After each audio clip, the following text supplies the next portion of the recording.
Bonjour, c'est à nouveau Ananta Maitreya et en fait je viens vous parler aujourd'hui de l'errance émotionnelle.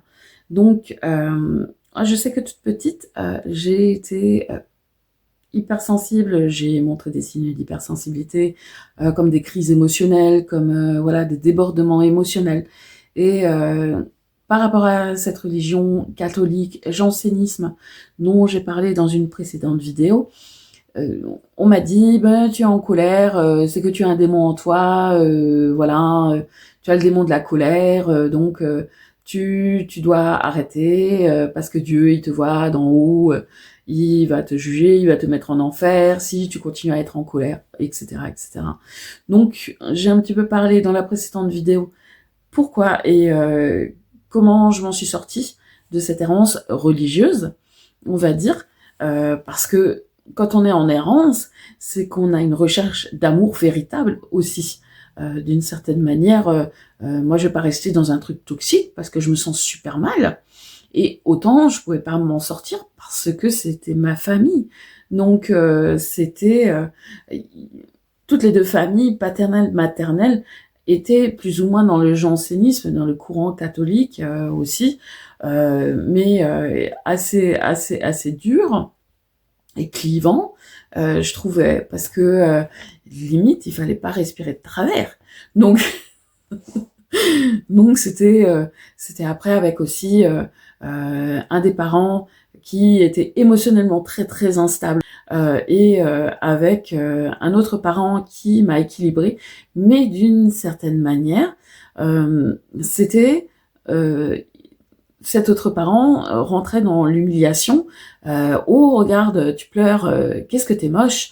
Oh, si tu continues à pleurer comme ça, les autres, ils vont se demander ce que tu as, ils vont dire que tu es handicapé, ils vont dire, ok, donc on n'a pas le droit d'avoir d'émotions. Donc moi, j'ai bloqué toutes les émotions, je suis devenue hyper agressive. Voilà. Donc j'étais en colère, mais plus. Voilà, donc moi, mon hypersensibilité non canalisée, non comprise, non toujours les choses simplifiées, c'est-à-dire toi tu es trop sensible, c'est pas normal, non non non non non non. Donc voilà. Donc je ne savais pas du tout gérer mes émotions. Par après, j'ai compris avec un diagnostic que j'avais aussi une petite particularité qui faisait que les émotions elles montent, elles sont non gérées, et ça s'est travaillé parce que désormais je suis beaucoup plus calme. C'est vrai que parfois, voilà, je vais pas vous parler des heures et des heures sur moi, hein, mais ceux qui ont des problèmes de gestion émotionnelle, à part bien sûr tout ce qui est bipolarité, là forcément il y a un traitement, schizophrénie, il y a un traitement, je ne suis pas dans ces cas-là. Je suis plus dans tout ce qui est un petit peu borderline. Mais ça, c'est par rapport à l'enfance, par rapport au vécu, par rapport au fait d'avoir été figé dans quelque chose, de devoir coller à quelque chose de familial. Donc voilà. Et en fait, après, je suis sortie de cette religion, de ces croyances, et l'amour inconditionnel, ce ressenti d'amour inconditionnel de 2018, m'a fait vraiment ressentir que ici, ben, l'amour, on ne connaît pas. Voilà. Alors comment connaître l'amour, comment connaître son âme, comment être connecté à l'amour de notre âme, ça c'est encore ce sera encore un autre sujet. Mais vraiment, quand je suis allée dans l'enseignement des thérapies libératrices, on nous enseigne que justement, l'émotion est à accueillir. L'émotion, c'est la clé du changement. Quand vous commencez à accueillir une émotion sans la rejeter, quand vous comprenez cette émotion, quand vous dites, mais j'ai le droit d'être émotionnellement affecté à cet instant T, parce que il y a eu ça, parce que. Et du moment où on arrive à accueillir cette émotion, on peut faire levier pour faire changer les choses et voir les choses autrement. Pas autrement. Donc, très affectée par cette errance émotionnelle que j'avais en moi, j'ai pu changer grâce aussi à mon enfant. mon enfant qui, d'une certaine manière, m'a poussé à voir plus loin, à voir qui je suis. Et après, il y a moi aussi, mon compagnon aussi. On a été plus ou moins d'accord dans ce sens où on va faire en sorte de évoluer ensemble. Ensemble, qu'on soit en colère, qu'on soit triste, etc. On a tous le droit. C'est vrai qu'il y a des hauts et des bas. C'est pas parce que je vous parle comme ça que tout est rose dans ma vie. Il y aura toujours des défis, il y aura toujours des épreuves, il y aura toujours... Et en fait, c'est toujours des occasions pour apprendre plus de soi, pour apprendre plus du monde aussi qui nous entoure. Donc, là où vous voyez bien que je suis sortie d'une certaine manière, en étant adulte, en ayant mon travail, je suis sortie de cette emprise familiale, plus ou moins, parce que vous êtes quand même en contact avec la famille qui a toujours ses illusions, mais ça m'affectait encore, parce que d'une certaine manière, j'avais pas encore compris, et on peut pas tout comprendre comme ça, j'avais pas compris tout de suite que la plupart des choses qu'un être humain ressent, c'est des croyances que quelqu'un d'autre lui a dit croire sur lui. Donc, forcément, on se cherche pas plus, on se dit que c'est la vérité, parce que c'est quelqu'un qui nous aime, qui nous l'a dit, donc on prend ça comme parole d'évangile, et on se dit, mais il peut pas avoir tort, parce que si je me dis qu'il a tort, je vais pas l'aimer. Donc ça, c'est encore des loyautés familiales.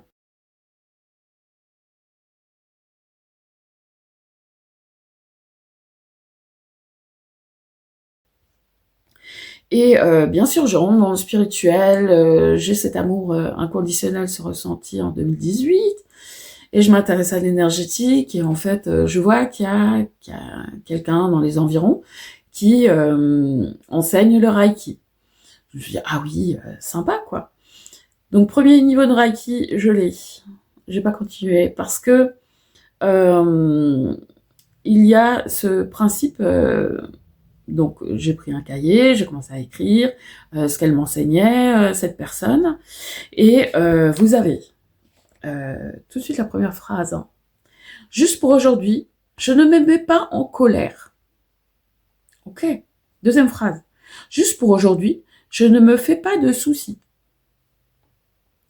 Juste pour aujourd'hui, j'exprime la gratitude envers les autres. Ok. Tout de suite les autres, pas soi, pas notre âme. Juste pour aujourd'hui, je travaille et vis honnêtement. Juste pour aujourd'hui, je suis bon envers tous ceux qui vivent. Waouh! Donc, voilà, ça n'apprend pas à être bon envers soi, là, du coup. Il faut pas que je me mette en colère. La première phrase, elle m'a choquée direct. Donc, après, vous avez un petit paragraphe explicatif que j'ai écrit aussi sous sa dictée. Donc, juste pour aujourd'hui, ce précepte veut dire que nous devons prendre conscience de vivre un jour à la fois. Vivre le moment présent, ici et maintenant, car le passé n'existe pas. Donc, notre corps n'existe pas, hein, parce que, justement, le passé est engrammé. C'est notre ordinateur, là. Le passé est engrammé dans notre corps, dans nos muscles, dans nos fascias, dans tout ce qui est énergétique dans notre corps, dans tout ce qui est physique, organes, machin. Mais ça n'existe pas.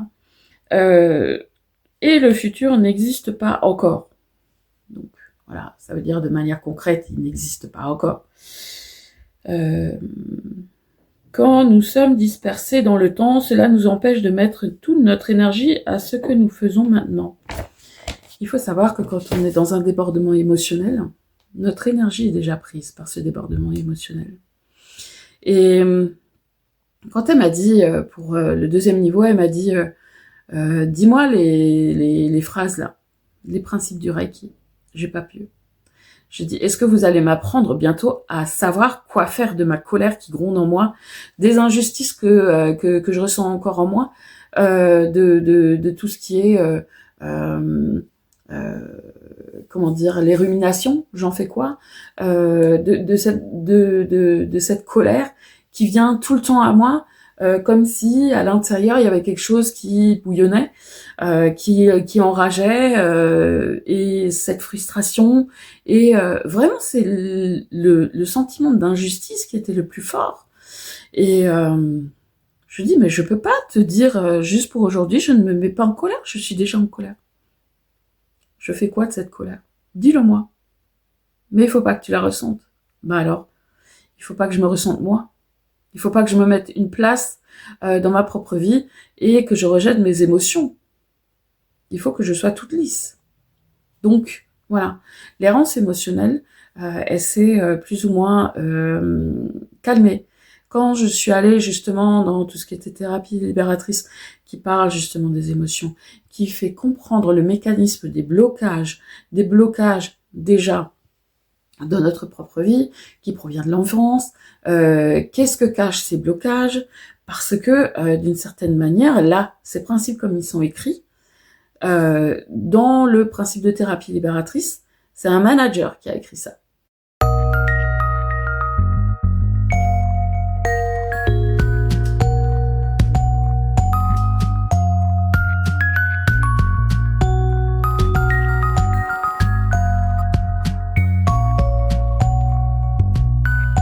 C'est-à-dire un manager qui ne veut pas qu'on ressente une ancienne émotion.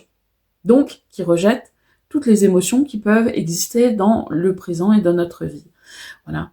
Donc là déjà, j'ai ressenti une injustice énorme de ne pas devoir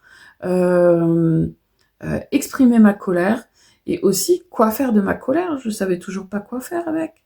Ça me brûlait à l'intérieur. Je ne peux pas faire comme si de rien n'était. Vous avez une plaie qui dure depuis des années. Vous mettez un sparadrap. Ça va guérir tout seul. Vous êtes sûr? Même si c'est nécrosé en dessous, même si c'est infecté, faut pas un petit peu enlever le sparadrap à un moment donné et regarder ce qu'il y a en dessous, regarder vraiment la profondeur de la blessure et se dire, ouais, ben en fait, ça c'est moi aussi. Mon corps, il est important. Mes émotions sont importantes. Ça fait aussi de moi un être humain. Parce que si on n'a pas d'émotions, si on commence à croire que ne pas avoir d'émotions, c'est la solution, et ne pas regarder en arrière, alors que le passé, il n'est pas derrière, il est en vous, il est dans notre corps. Donc, en vous, en moi aussi, hein. Il est dans notre corps. Voilà, c'est vraiment, il y a de l'immaturité émotionnelle dans ce monde. On n'est pas, on va dire, on n'est pas conditionné à accueillir nos émotions. Personne ne nous a appris vraiment dans notre enfance à accueillir les émotions. Ou alors vous avez beaucoup de chance. Voilà, tous les cas.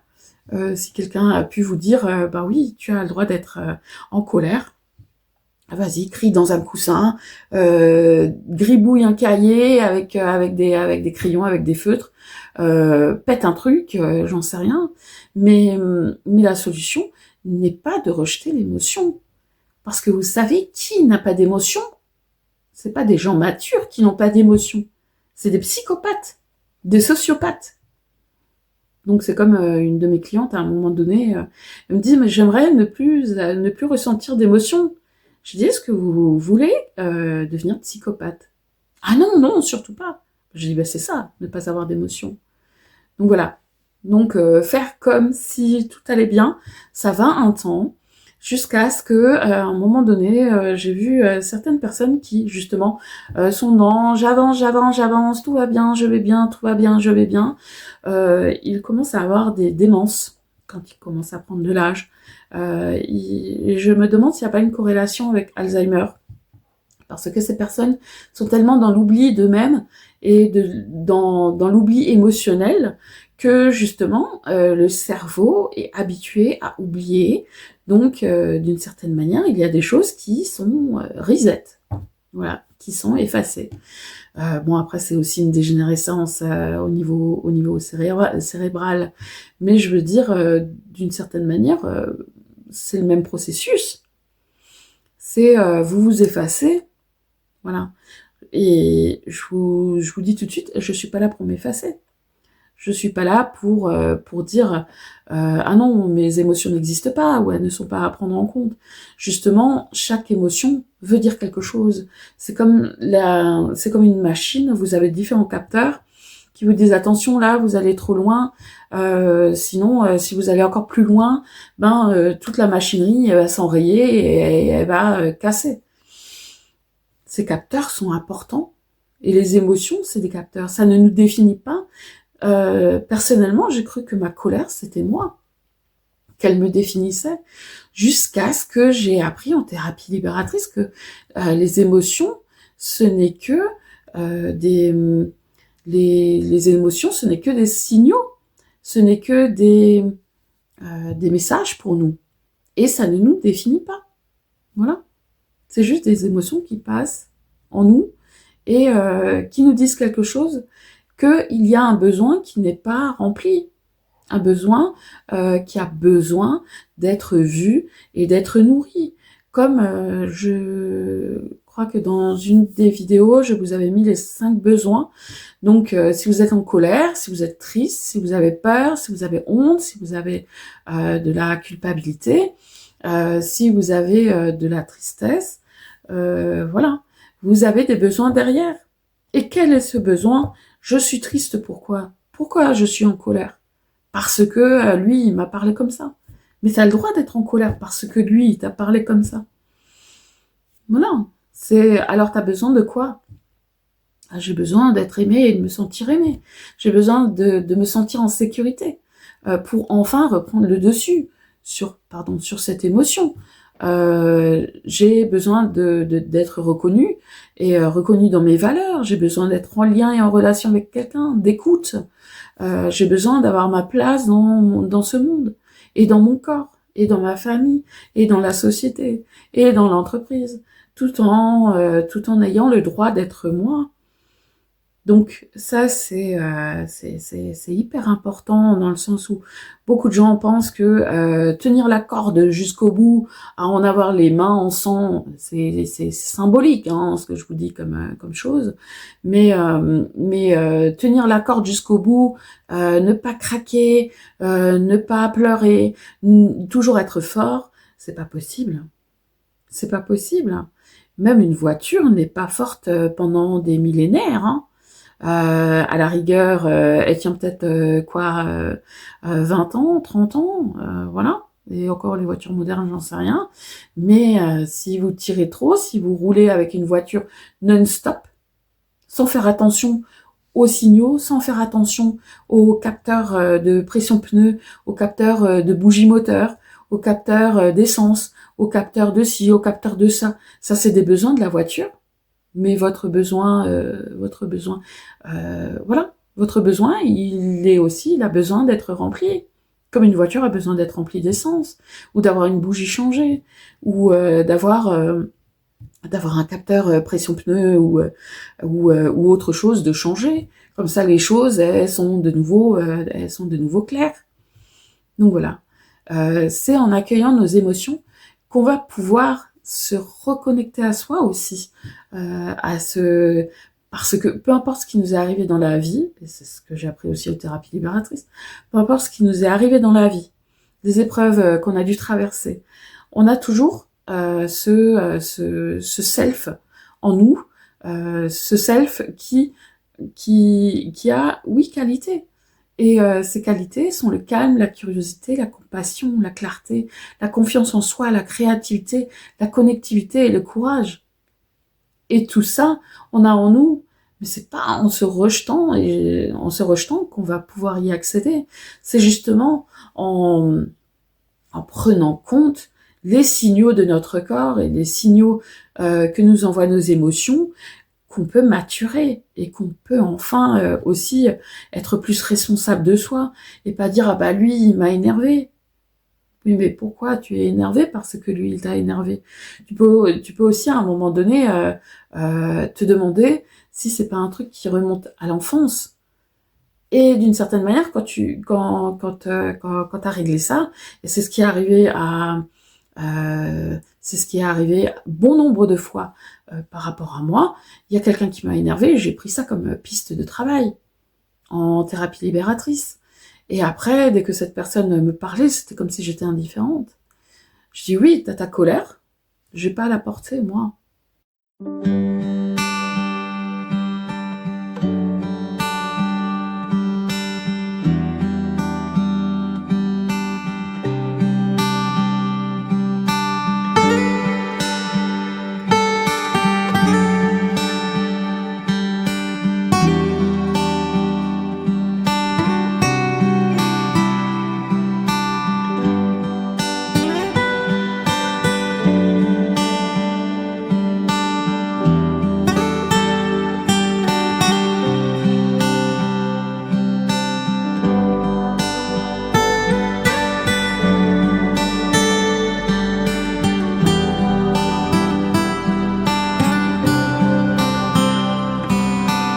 Donc, déjà là, se dire, lui il est en colère, c'est sa colère à lui, moi je vais juste prendre de la distance.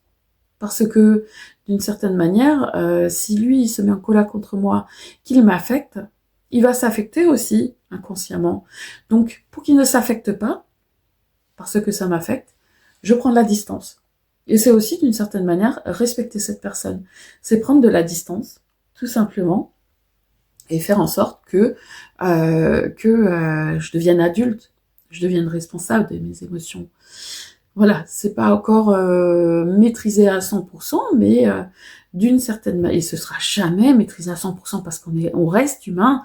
C'est pas, vous allez pas être Bouddha dans un arbre pendant 20 ans, à ne pas bouger, à ne pas presque pas respirer, et à prier non-stop. C'est pas ça la vie. La vie, c'est le mouvement. Voilà, en tous les cas, pour moi. C'est ma vision des choses. Voilà, donc je vous ai présenté ce sujet et j'ai été contente de le faire aussi parce que ça m'a permis aussi de clarifier certaines choses et peut-être de simplifier certaines choses. Et voilà, en tous les cas, si vous écoutez cette vidéo, d'une certaine manière, peut-être c'est pas un hasard, hein, c'est peut-être que vous aviez besoin aussi un petit peu d'entendre ça. Parce que être humain, c'est pas, comme je vous ai dit, c'est pas être tout lisse, c'est pas être quelqu'un de parfait. C'est là vous êtes un robot alors. Et encore un robot n'est pas parfait. Donc voilà, c'est encore autre chose. Voilà.